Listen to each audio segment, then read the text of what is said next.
All right. All right.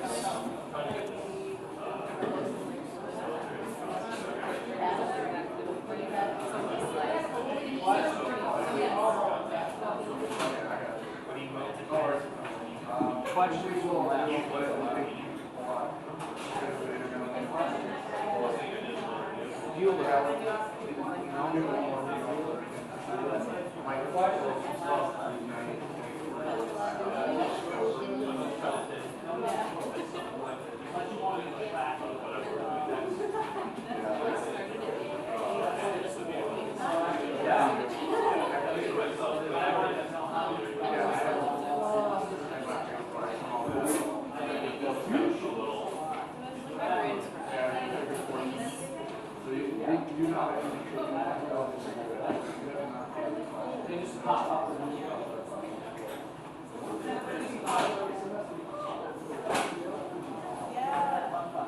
All right, any questions from last time on the end of cell or beginning of tissue?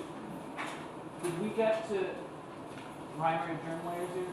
We probably did. I think we did with all the classes. All right, so we did all of this then, right? Okay.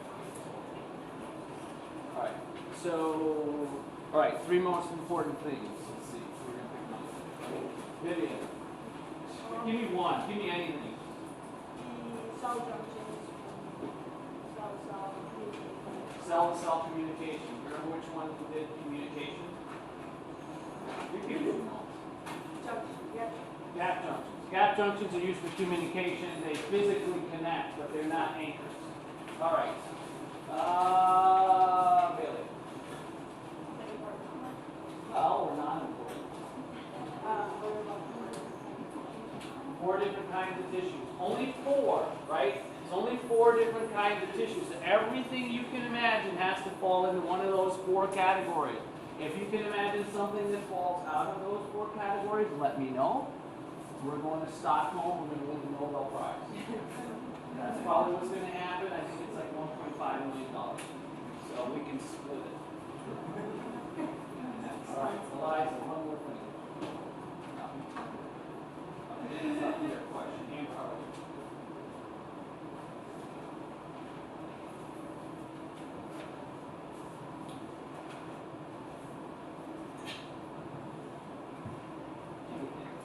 Just read it off. What's that? The germ layers. How many? There's only 3 germ layers. Are germ layers tissue? No. Germ layers come before tissue. Okay? They're part of an embryo. You're no longer an embryo. You don't have lots of germ layers left. You still have stem cells though, right? They're there, but germ layers come before. Okay. Other questions? All right, somebody lower the lights. I appreciate it. Okay, so development. Normally, most cells within a tissue remain in place, anchored to. Not all cells remain in place. So meaning, most cells, wherever they're derived from, that's where they stay. They don't move anywhere else. Okay? But there are exceptions to every rule. So they remain in place, they're anchored to other cells. We're going to look in more in depth in those junctions, right? So that's one way to anchor cells to one another.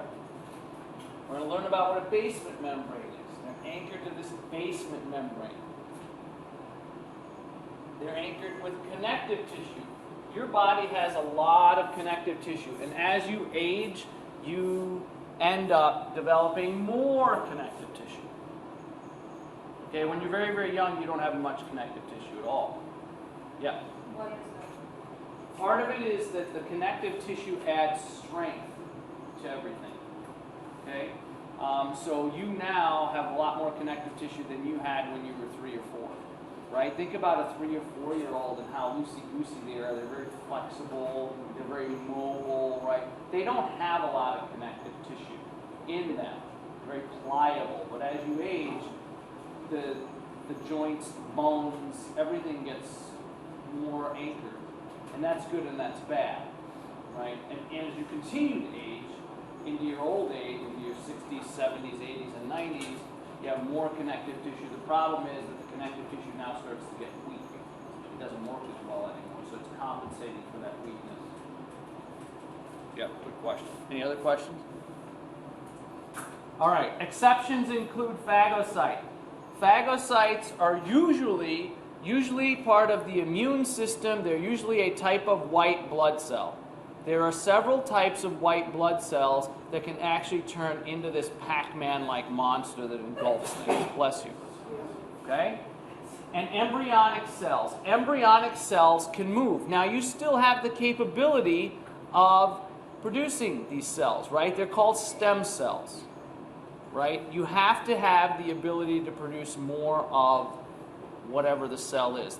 As you age, though, you have less capability.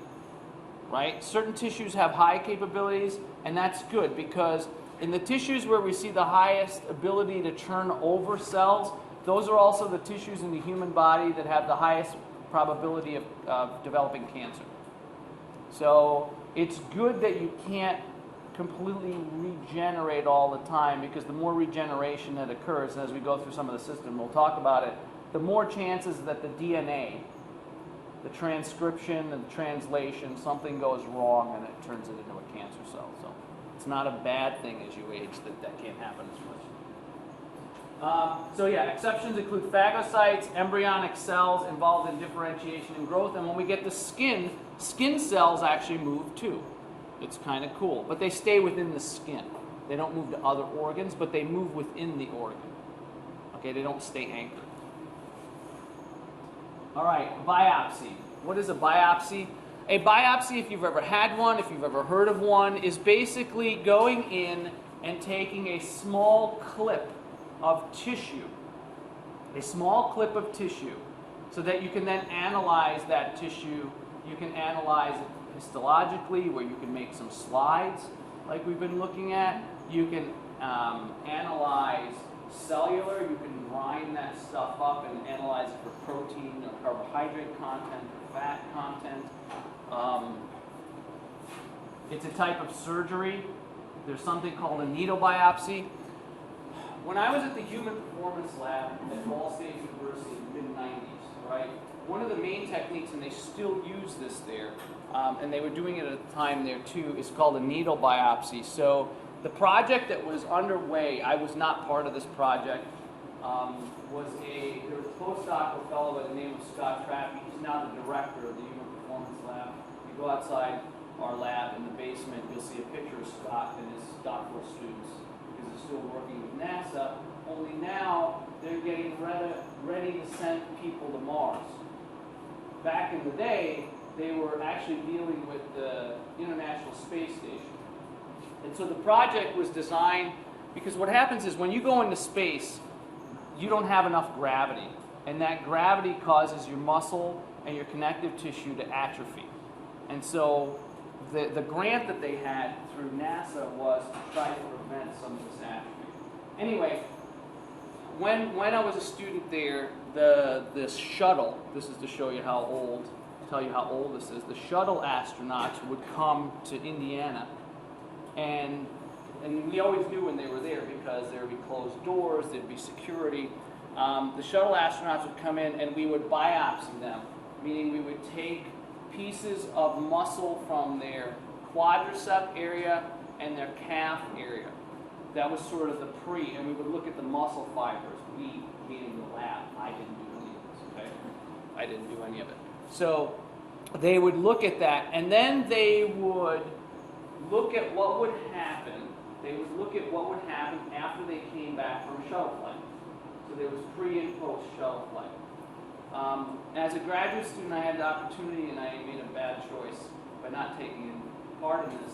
They had something for 12 days. It was a study that was going on. NASA was funding it, and it was called the Heinlein Suspension Study. And basically, for 12 days, you suspended in one of your legs. And you weren't allowed to use it. You couldn't drive with it. You couldn't use it for anything. You got $100 a day. So you got $1,200. And for a poor graduate student in the Human Performance Lab, now you would think of $1,200. You could get food, you could go party, not the Human Performance Lab. People were triathletes, swimmers, runners, weightlifters. I've never seen so many expensive parts on expensive bikes bought ever before. New bicycles, new computers. Anyway, the point of the study is they took pre and post biopsies, and they wanted to see what would happen to the muscle cells in 12 days if you simply suspended them. Okay? If you simply suspended them. And they started to learn a lot about what might happen at the International Space Station because they were doing this with shuttle missions. Shuttle missions didn't last that long, right? Maybe a week. But people go to the International Space Station and spend 6 months or a year up there. That's a bigger deal. If you go to Mars, now, round trip, you're talking like 2 years. That's sort of a big deal, assuming you make it back, right? It's a big if. It's a big if. So that's my story about a needle biopsy. You can do the same thing with the esophagus. Any part that you're wondering if something is going on, you can go in there and clip a little piece of that tissue, and then you can analyze it for whatever you're looking for. It's kind of a cool technique. It is invasive. It is technically considered a surgery. Okay? All right.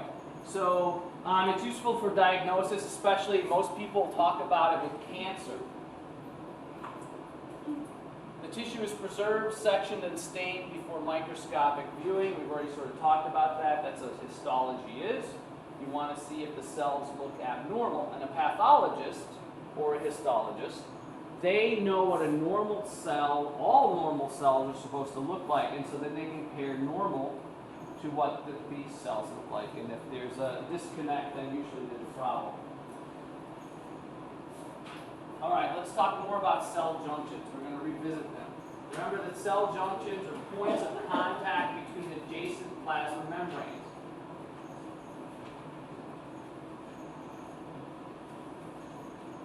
Depending on their structure, cell junctions may serve one of 3 major functions.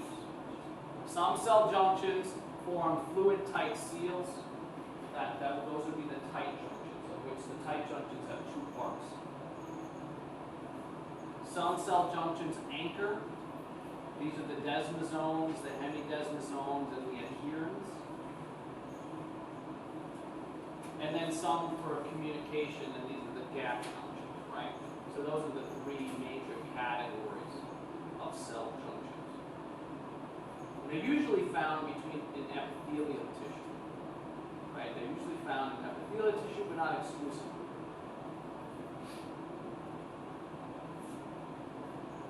Any questions on that?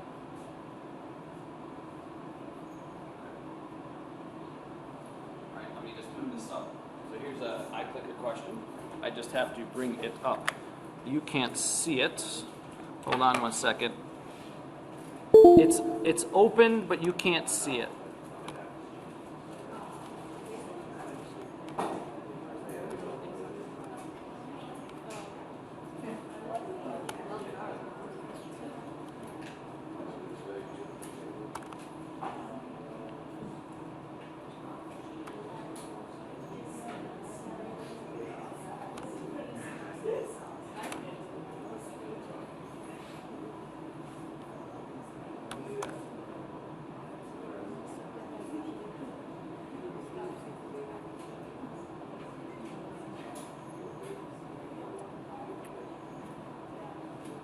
Okay.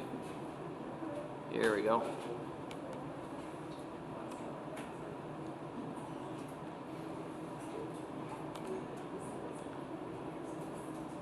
Let me just move this thing so it's out of the way. Okay. I think we're good.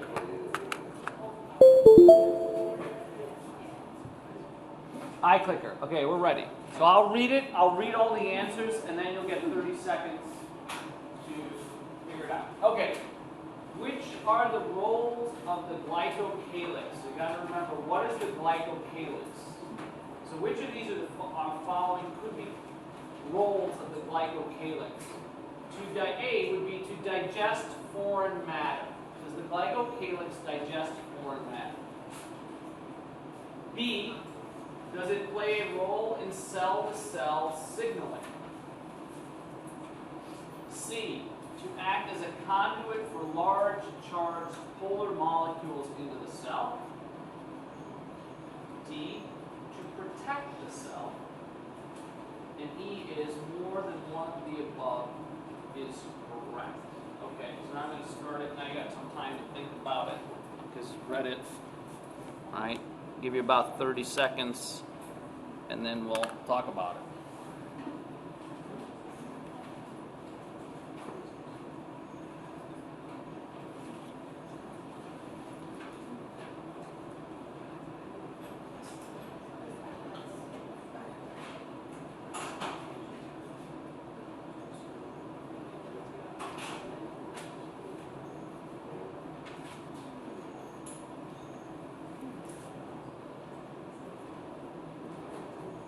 So the polling has stopped. That's what it's supposed to do.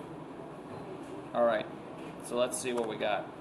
Okay, a little bit more of a diverse set of answers than we saw last time. That's good. That's good, right? It's not necessarily a bad thing.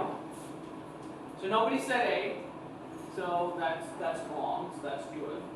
It's not a right answer. B, does it play a role in cell-to-cell signaling? How many people think? Or somebody. So somebody, two people thought that this was a potential right answer. Are they wrong? What do you think? Are they wrong? Play a role in cell-to-cell things. Somebody tell me what the glycocalyx is. Brief description. Nick, Tim. Sorry, I keep saying Nick. I don't know why I'm going to call you Nick, Tim.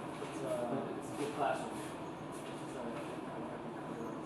It's a thin carbohydrate coat around the cell. What are those carbohydrates attached to? Membrane, but what parts of the membrane? Yeah, phospholipid heads, proteins. Okay, so could it play a role in signaling? These carbohydrate tails that are sticking out. Yes? You're right. So that is a correct answer. That is a correct answer. It's not the best answer. Okay? So I'm going to move this thing out of the way if I can. So, C. Yeah, I can. Good. Okay, C. To act as a conduit. So what the hell is a conduit? Tube. It's a tube. Okay? To act as a conduit for large charged polar molecules. That would be a channel. Are these things channels? The glycocalyx a channel? No. So that's a wrong answer. So A and C are not right at all. D, to protect the cell. Yeah, Eliza's shaking her head, Amber's shaking her head. Yeah, that's a right answer too, but that's not the best answer. So on an exam, you wouldn't have gotten any credit because E is the best answer, right? More than one is correct. Any questions on that? Does everybody get why things are right or wrong? Does that make sense to everyone? Yeah. Excellent.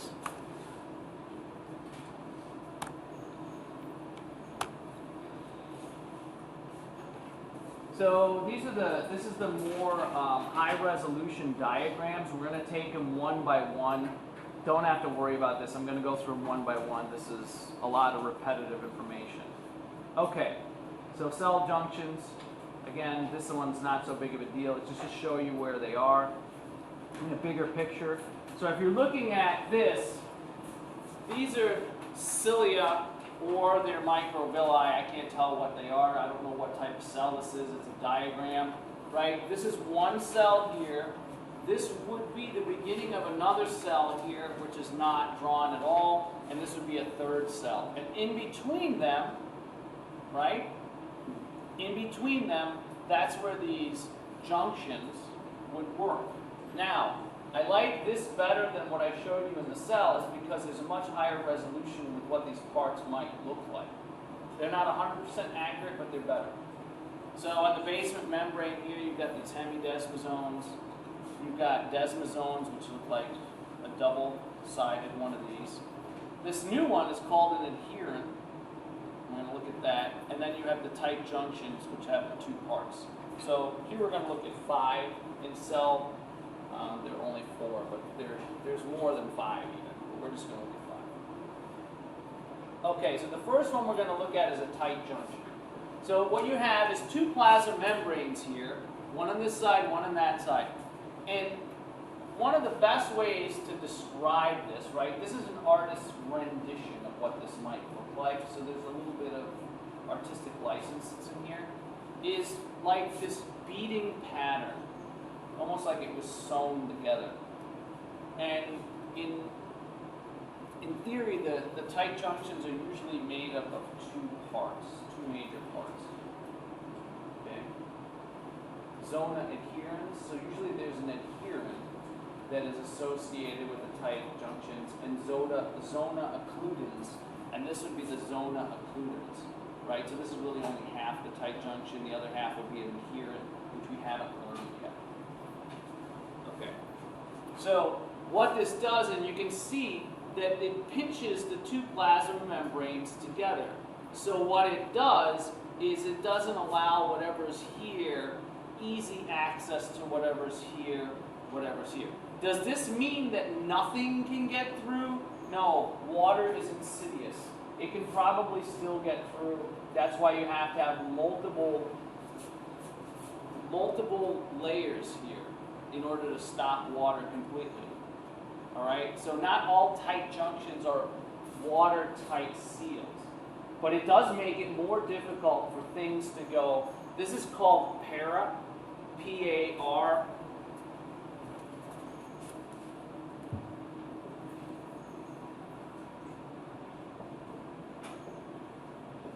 And that's between cells. And then you have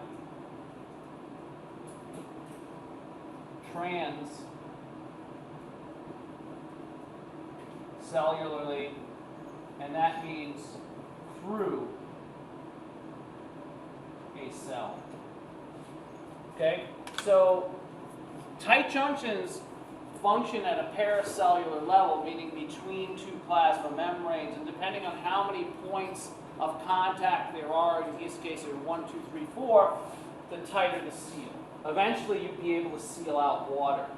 Usually when you're sealing out water, there's mucus involved too, because mucus is by its nature hydrophobic, right? It's lipid-based, and water doesn't like that. So that's sort of the ultimate way to keep water out in addition to a tight junction. That make sense, everyone? Yeah? Okay. So what you should know is you should have a general idea. You should be able to draw this. And then anybody not capable of drawing this at some like rudimentary level, right? You just draw some beads. Okay? But that's what they are, like pearls. You have these intracellular spaces. Intercellular spaces is paracellular, right? These are the plasma membranes. And these are strands of transmembrane proteins. That means that the membrane proteins go all the way through from one side to the next. Okay? So that's what these are. These are strands of transmembrane proteins. So what kind of a question am I going to ask? What are tight junctions made of? So an answer to that would be, well, they're made up of lots of things. I could be more specific. That's a vague question. But one good answer on a vague question would be they're made of strands of transmembrane protein. That'd be a good answer. is the big question. They're made of two parts, zona adherens and zona occludens. Occludens, spelled zona occludens or zona adherens. That would be a good answer. So if I ask a vague question, I'm probably going to accept multiple answers. The more specific the question, the more specific the answer has to be. Yeah, that. Is the illustration showing both the zona occludens? It doesn't. Okay. The adherents come next, so you would just piece them together. But technically in a tight junction, they have both. But it doesn't show it here. Good question. All right, so they can form watertight seals. Just because you have tight junctions doesn't mean it's watertight. It just means it can, right? You have to have lots of the pieces together. Plasma membranes fuse with a strip of protein. That's these bead-like transmembrane proteins. Where do you find them? This becomes important. These examples are how you remember them. Common between cells that line the GI tract, specifically in the stomach, and the bladder. We also talked about something like leaky gut, right? So in the gut, that things like wheat products, FODMAPs, gluten can cause these junctions. All right, the next one, this is the second part of a tight junction, but it's also a standalone junction. In other words, if you have an adherent, you don't have to have the other part. They can just stand alone. But if you have a tight junction, you have the two zones. Okay? So this one's really, really interesting. You have these two adjacent plasma membranes, right? And you have an adherent belt. It's really, really interesting because, and that belt is on the inside of the cell because technically this is the inside of the cell, it's intracellular, and this here is extracellular, right? In this case it's para because it's between the two plasma membranes. And you have this adhesion belt, okay? And then you have these, what I like to call lollipops. They kind of look like lollipop suckers, right? And they go in, they come out into the extracellular space, and then they connect to one another. So you have the belt is made of a microfilament. It's made of actin, protein actin, right? These ends here are considered plaques, right? It's a type of plaque. Usually a plaque is a type of protein that sort of sticks and is round, not doesn't have to be round. And then these little pieces, these lollipops or these suckers here, are a transmembrane glycoprotein that has the specific name cadherin. So if on an exam I were to ask you, give me the specific name of the transmembrane glycoprotein of adherens, then there is only one right answer. It has to be cadherin. If you don't give me that, it's wrong. But if I were to just say, what kind of substance are these transmembrane proteins made of? Well, you could say cadherin, that'd be good, that'd be the most specific. Or you could say it's a glycoprotein, that would also be okay, right? Because it's a less specific question, that means there's more answers. So be careful when you read the question as to how specific the answer should be, okay? And then, of course, you have your intercellular space. So you have an adhesion belt. What do? It holds epithelial cells together. They're structural, right? This is part of each of the cells, and then each of the cells come together. But they both have to have this adhesion belt internal. If they don't have the adhesion belt, they're not going to be able to form an adherent. The plaque is a dense layer of proteins inside the cell. That's what this adhesion belt is. It's a kind of a plaque.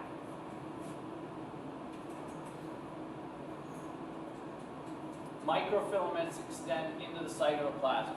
So that's what these are. So this adhesion belt is a type of plaque, right? The adhesion belt is intracellular type of plaque. In this case, the belt is made up of the protein, these microfilaments that are made up of actin. Yeah, Eliza. So does this microfilaments and adhesion belt go through the phospholipid layer, or is it part? Yes, it is. So if you can imagine internal to the surface, it is attached to the internal part of the phospholipid bilayer. And it's been anchored into that phospholipid bilayer. So yes, it has anchoring proteins that go into the phospholipid bilayer that give it strength. It's not just sort of glued on top. It's not like a channel. No, it's not a channel. Imagine it's like a piece of wood that has bolts through it, and the bolts are anchoring it into the plasma membrane. And those bolts, in this case, are proteins that are anchoring. So this is a protein, and it's got these bolts that are anchoring it in. Because this is the internal surface of the phospholipid bilayer, right? So these are all heads here, you can't see them. And this would be anchored in. Good question. Yep. Are there bacteriums in the cell or on the outside of the cell other than next to the adhesion belt? You mean other than this? Yeah. Yeah, there are. So Teresa's question is, are the only cadherins in the cell part of this adhesion belt, these pieces here? No. But we're not going to talk about every other protein that's in there. There are other cadherins that are available. But we're only concerned about the ones that are associated with this belt. Yeah. Right, so when it connects through the belt, it goes deeper into the cell wall. Yeah. It's not just the ones on the outside, it goes all the way Correct. through the belt. That's correct. So in other words, yeah, that's a good question, right? So if you're taking, let's say that this is the phospholipid bilayer that we're talking about, right? This is extracellular outside. This is intracellular inside, right? The adhesion belt sits like this on the inside, right? You have these tails on the phospholipids. Okay? You have two sets of anchor points. Okay? You have two sets of anchor points. The first one, right? And then so then on this side you have another cell.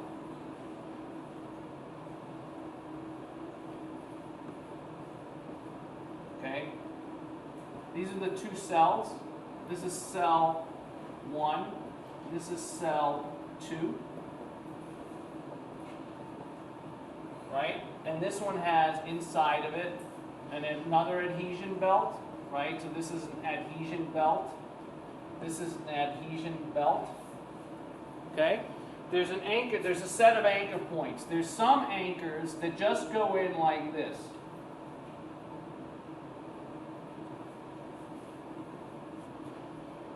They're holding it into the phospholipid bilayer. There's an additional set of anchors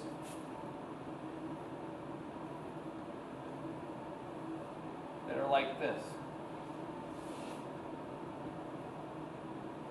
And these are the cadherins.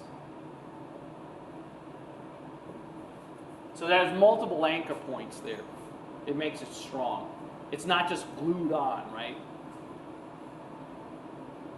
Does that make sense to everybody? Yeah, so it makes them really strong at a cellular level strength. Good question. Integral membrane proteins connect the membrane of integral membrane proteins connect to membrane of other cell. These cadherins are integral membrane proteins. So that's another name for this, right? So there's three things, right? Not to be confused. Depending on the question, I ask, if I say, what connects two epithelial cells together and uses an adhesion belt? So an adherent. What are the part that do that connection? If I just ask you generally, you could say a transmembrane glycoprotein, you could say cadherin, or you could say a type of integral membrane protein. With each one, you're getting more specific, right? This is the least specific. This could be any type of integral membrane protein. This is more specific because it's a type of glycoprotein. And then this is the most specific because it's coherent. So, again, depending on the question I ask. So be very, very careful. Read the questions. Don't blaze through these exams so you can get out of there in record time. Does that help everybody? So depending on, and if you're not sure how specific I want to be, then ask. I'll tell you.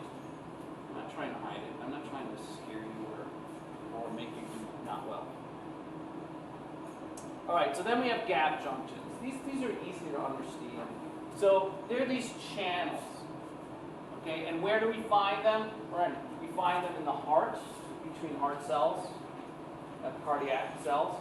We find them in the brain, between neurons, and in some of the GI system. Now you imagine, again, one cell, second cell, this is the inner membrane space.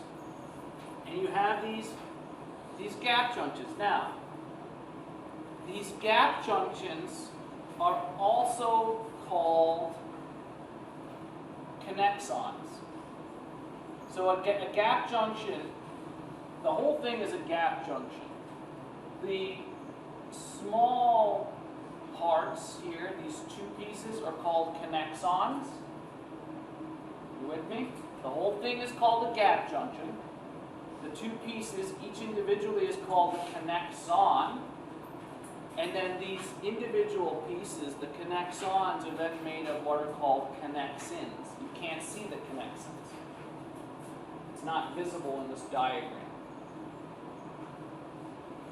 Okay, so you need to know that. Other than that, I mean, they're bigger channels that allow multiple types of molecules to flow through. They're involved in communication. They don't really anchor very well. And my example that I would give you is as thus. Right? There's a room on the other side of this wall. Right? If I said, we want to talk to those students in the other room, right? We want to talk to the students in the other room. I think we need a way to communicate. What I would do is I'd go down in my lab, I'd grab a sledgehammer. This is not beyond me. And I'd punch a hole in the wall. Because anybody that knows me knows I would do this. And I'd punch a hole in the wall, this is my job though. Which would be sad. Okay, so I punch a hole in the wall, but in this artificial world that I've created where I can do no harm, I punch a hole in the wall and I put a piece of PVC through there. A pipe. That's like a gap junction. Now, it allows us to communicate. We can say hi, and we can send things through, right? It would be lots of fun. It would be more entertaining than me, right? But would that give that wall any more structural integrity? Is that piece of PVC holding the wall together more strongly than it was before we put it in? Absolutely not. And that's what these things are, right? They're not structural.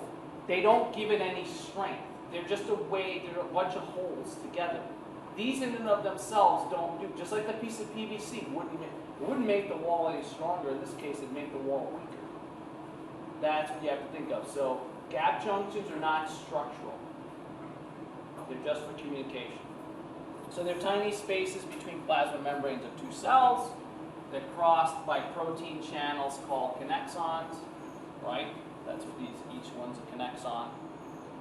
Cell communication with ions and other small molecules, right? So they're larger channels, a different type of channel. Muscle and nerve impulses spread from cell to cell. The only skeletal muscle does not have gap junctions. Only cardiac muscle, the heart, and then some smooth muscle in the intestine. But skeletal muscle do not have gap junctions. You don't need them. So that's important. Okay, any questions on gap junctions? Yeah, so Why doesn't the skeletal muscle need skeletal muscle doesn't need it because of the way it is arranged. First of all, it is cylindrical. Okay, and it has a high capability of conducting electrical impulses. And it's got a high innervation with motor neurons. Okay, cardiac muscle is not innervated by many motor neurons, right? But the muscle itself, if you think of the heart, right, it's really two pumps. And those cells have to contract. All of those cells contract as one unit. Skeletal muscle doesn't really contract as one unit. So in other words, when your heart fires, whether the two atria or the two ventricles activate, they activate like one big piece, but they're not one big piece. They're all these microcosmic cells, and the only way to get the signal to move fast enough, the electrical signal, is to have these channels in there. Okay? Skeletal muscle doesn't need that, because skeletal muscle, you don't want to activate it all at once, right? You don't activate every type of muscle cell you have and every motor unit you have all the time. And we'll talk about that. You don't want that. That would be bad. That means every time you activated your muscles, you'd be at 100% of your capacity. Every time. Right? Think about that. Would you want that? Like, I picked this up and every muscle cell in my body just contracted. That'd be great for a minute, and then it'd be really annoying because I'd be jumping through the roof. Every time I did anything, I'd be popping up all over the place, going, jumping all over the place. I mean, that just would not be a good way to live. So there's more control by not having these gap junctions. That's a good question. All right, heart and smooth muscle of the gut. Have them. All right. Desmosomes. So desmosomes are a lot like an adherent. They're structural. They're strong. Okay? But they're structurally different in that this is more like a button.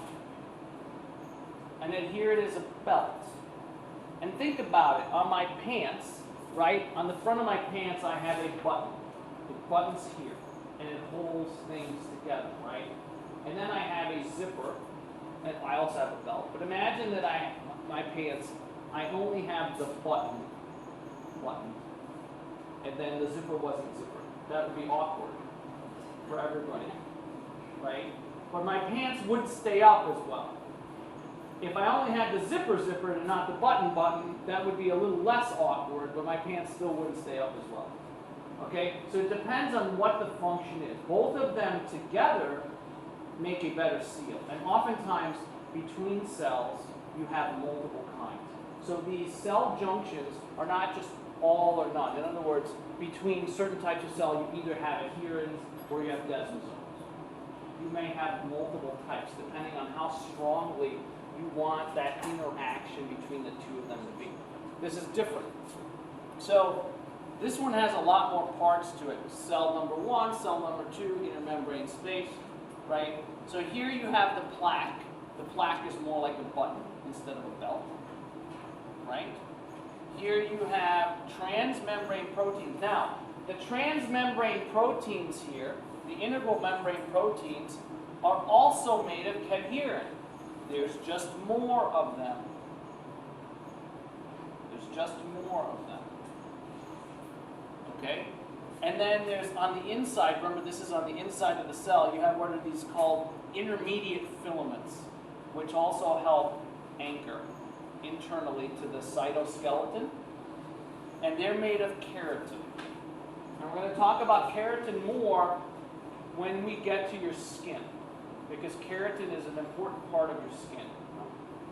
So keratin is another type of protein. So these filaments are made of keratin. This plaque, this thing here, is made of cadherin. So there's similarities between this and the belt. But does it make sense to everybody that a button, the way a button holds something closed and the way a zipper or a belt holds something closed is a little bit different? The desmosome is at one point much stronger. At that very point there that you have a desmosome, it's much stronger than a belt. But it's not stronger all the way along. If you want to just hold something together more broadly, then the belt does a better job. Does that make sense, everybody? Right? But at that one point, take a look at how much more robust this button is. It looks stronger, doesn't it? But just at that point. Just at that point, and that's a big difference. Okay. Resist cellular separation and cell disruption. So this one's really good to that. Like you really want two things at that point to be solid. You don't want them to separate. The button does that a lot better at that point. Similar structure to adherens junction, except that the intracellular intermediate filaments cross the cytoplasm.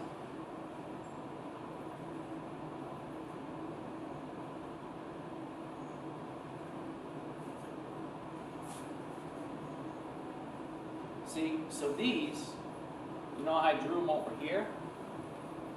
This is not in the cytoplasm, but for a desmosome,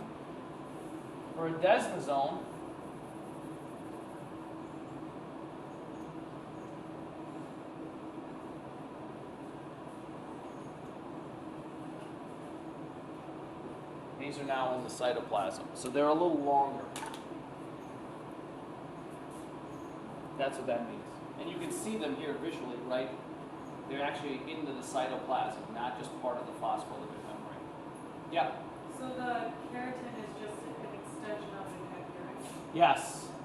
The keratin is an extension of the cadherin. It anchors more robustly to the cytoskeleton, which you can't see, right? And that's why those things are there. So it's stronger. The desmosome is stronger, point. At that point, it is very, very strong.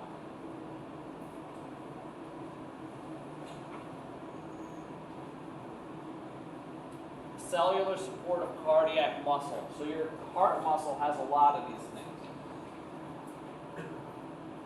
Because at particular points, it's really, really strong. You don't want separation to occur in your heart. You've got to keep these cells as close together as they can because they have to act like one thing. It's called a syncytium. Okay? So you're going to see lots of them in the heart. Any other questions? All right, hemidesmosomes. We'll take a quick break with a quick Martino moment. Hemidesmosomes are basically, if you know what a desmosome is, there's really a couple of differences, and that's what you have to remember. Okay? You already know what a desmosome is like. Well, don't re-memorize this. What's the difference? Location. This is located between a cell membrane and the basement membrane. You only find hemidesmosomes located there. You don't find it between cell and cell. That's huge. So location is one. Two is that the transmembrane glycoprotein or integral protein is actually different. It's called integrin. And if you look at these, they're much bigger. Anybody who knows anything about construction knows something called footings. When you're doing construction, you got to get to bedrock, basically, is what you want to do. And the deeper the footings, the bigger the footings and the more bedrock they touch, the stronger whatever it is you're trying to get to. And so we were driving last week to a soccer tournament, and the 12-year-old who's in the back of the car says, "Dad, what's that thing on the side of the road?" Boom, boom, boom. It's called a pile driver, right? And it's basically driving some steel into the ground, and they're trying to hit bedrock. Okay, so you do this with concrete, you can do it with steel, so that whatever you're putting on top is going to be on a solid foundation. These integrins are much more robust because they're the foundation of the cell. They have to be bigger, they have to be stronger.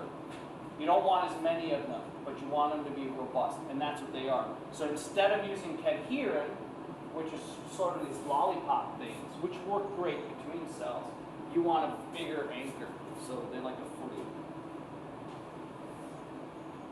Does that make sense? So those are the two differences. If you know that, and then it's half, well then, I'm not going to trick you. Great. Okay, take a quick break here, and then we'll keep going. So, I'm not going to do the learning one, because that one takes a few more minutes. I'll do that next time. I'll just continue with the theme of sitting is bad. So the question is, I told you about some of the things that go wrong, right? So the question is, how do you start to address some of them? one of the best and simplest, I'm a man of simple solutions, right? Like I have the standing desk. Actually, was it you that came into my office and said, where's your standing desk? And I said, it's under that table, right? It didn't cost me anything. So I'm a man of simple solutions. So there's a theory called Occam's razor.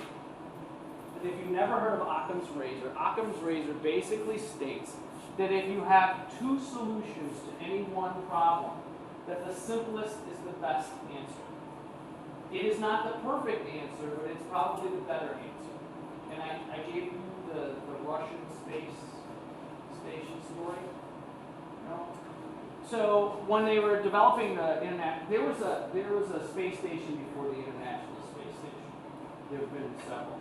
Okay, but when they were developing the International Space Station, Americans needed to figure out a way to write in space because ballpoint pens don't work. I've never been in space, so I don't know. I'll take their word for it. Anyway, so they spent millions and millions of dollars. Oh, we're going to figure out how to write in space. Millions of dollars, taxpayers' money. You're never going to get it back. You know what the Russians did? They used pencils. That's Occam's razor. There you go. Occam's razor. Anyway, simple solution. So you have stiffness in your ankles, you have problems with your knees, you got stiffness in your hips and the shoulders, right? I'm going to show you something that addresses a lot of these issues. Not all of them. Is it perfect? Because Occam's razor is never perfect. But it definitely starts to address the hips and the ankles, okay? And it goes by the name of the third world squat. Now, it's somewhat offensive. I realize that. I didn't mean it. So in my class, you're just going to call it the mobility squat, because that's non-offensive. But in reality, if you type in third world squat on the internet, you will find this. I didn't name it. I'm not saying I agree with it. I'm not trying to be offensive to anyone. It's the mobility squat. Does that make sense? That makes sense? Anybody who's taken my J-Turn course already knows what this is, because we did this ad nauseum. But it's simple, and it's so simple. Part of the problem is that you don't squat much anymore, and you don't spend any time at the end range of motion. Even if you squat in the gym, go to the gym and see people squat. Most people, they call this a squat. Well, you do better than that when you go to the bathroom. No, you do. That's not a squat. You know, some people go to parallel, which is fine. Rare beasts that will break parallel, right? But you don't spend any time at the bottom range of motion. As an animal, as an organism, we were designed to full squat. That's what we're designed to do, not necessarily a lot of weight. Okay? So if you never spend time in this range of motion, what do you think is going to happen to you?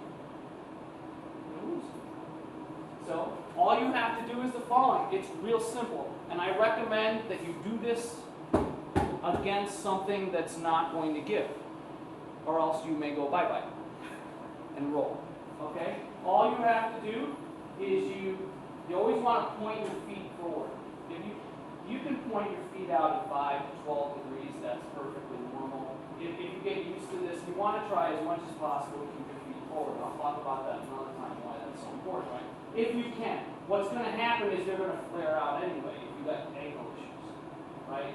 If you don't have ankle issues, then they won't flare out as much. So you can start to self-diagnose. And you're just going to sit down like this. That's it. Now you're saying big deal.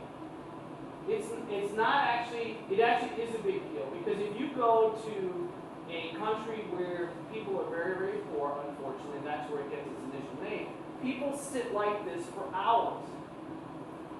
Where do you sit for hours? How? In what you're in right now. And so what happens to all your joints and your muscles? They learn that that's normal. That's the end of the range of motion. Is that the end of the range of motion?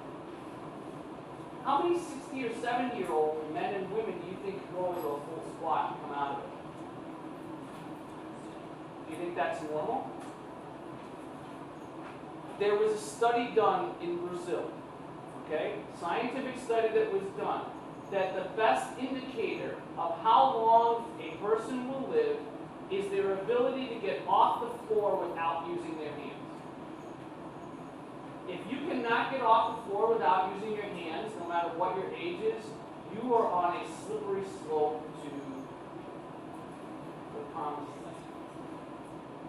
It's pretty cool, huh? So you just sit here like this. How long do you do it?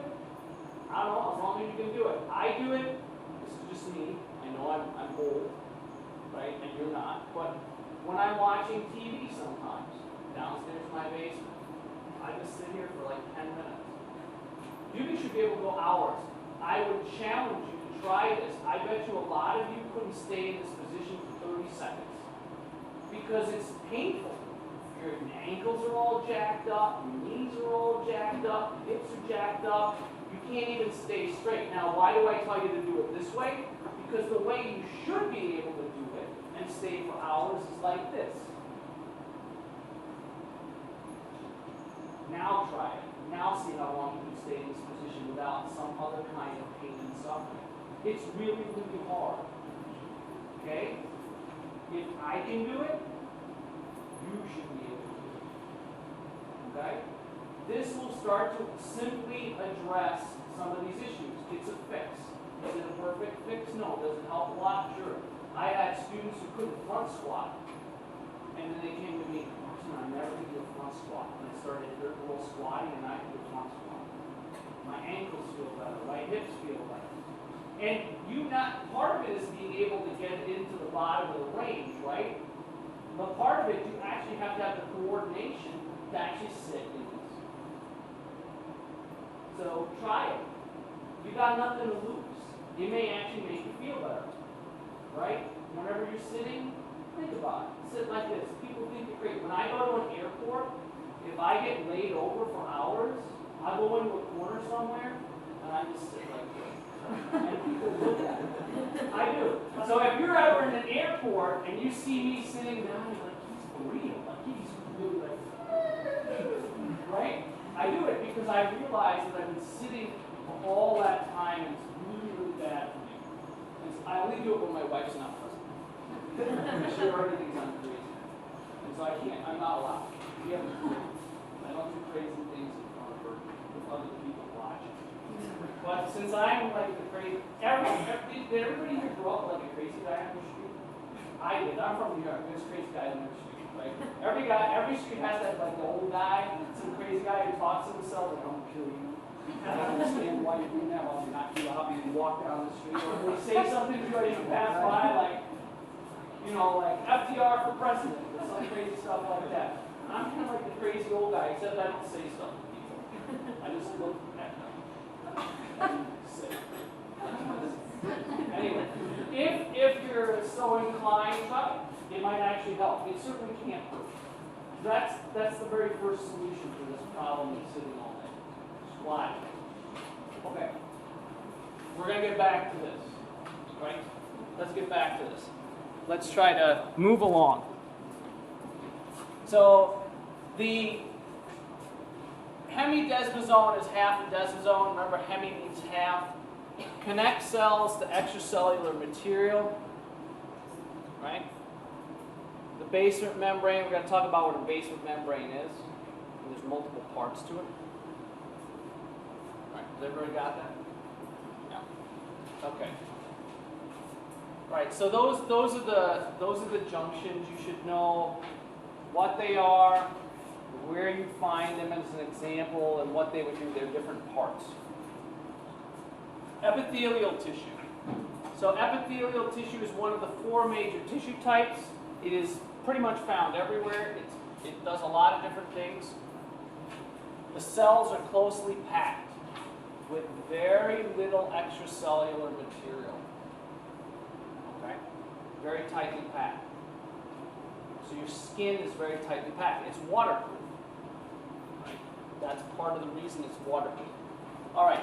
Many cell junctions often provide secure attachment. So you could have adherins, you could have desmosomes, you could have every one of the 5 throughout, or none, right? It depends. It depends on the tissue. Everything's a little different.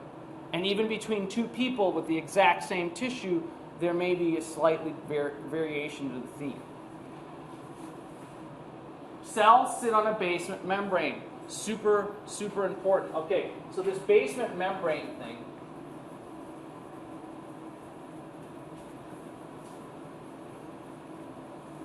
I like to liken it to the foundation of your house.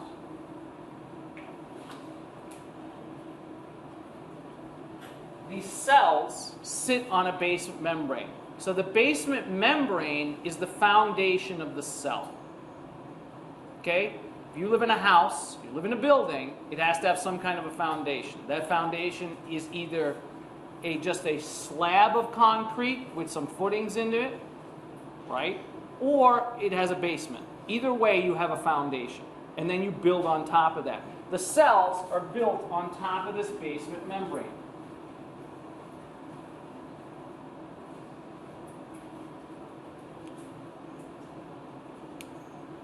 Does that make sense? I think it's easy to remember basement of your house, foundation, okay?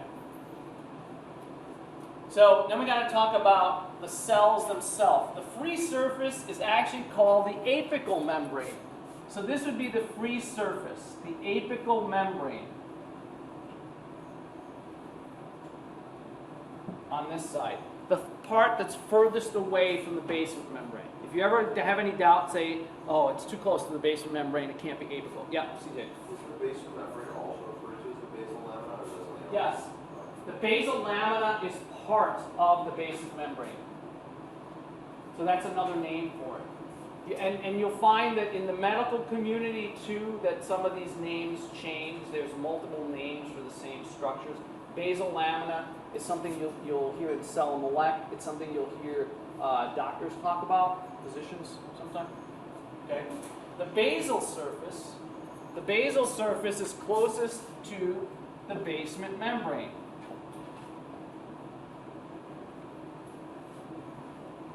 Of the cell. And every cell has one of each. Epithelial tissue is avascular. What does that mean? Epithelial tissue does not have a direct blood supply. Super important. Extremely important that you remember this. So this is the type of information all semester long. Yes, Arjun? So this avascular, that also include nerves, or is that interrelated? No, just blood. It doesn't include nerves. Avascular just means blood. It does not directly have a arteriole, a venule, an artery, a vein, or a capillary that innervates it. So if you look at that particular tissue, it does not have one of those that enters it. It's not penetrated by any of them. That's what that means. So the question is, how the heck does epithelial tissue get what it needs? How does it get the nutrients it needs?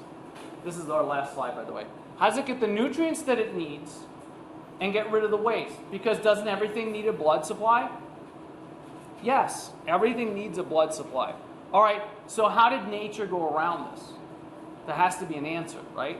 Yeah, do you have a guess? Would it be like the goal of It could be gap junctions. It's not a bad guess. It could be. Yeah. It's diffusion. It's diffusion. There could be gap junctions. It's diffusion, right? Now, you're going to start, when we get to tissues like ligaments and tendons and cartilage, right? We start where this is avascularity. It's no wonder that some of these structures take a really long time to heal. They have a poor blood supply because they're avascular. Nutrients and waste, that's a typo, must move by diffusion. It has a good nerve supply, rapid cell diffusion, which means it turns over fast, and the functions are numerous. So that's it for today.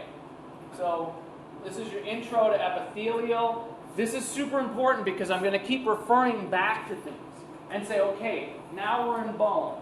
Now we're in muscle. Is it avascular or vascular? If it's avascular, think back to epithelial tissue. What in heaven does that mean?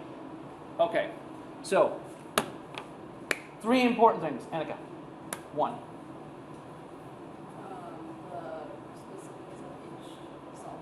The specific of each cell junction, you got to memorize it, right? There's no way around it. You got to memorize the parts. Kaylin.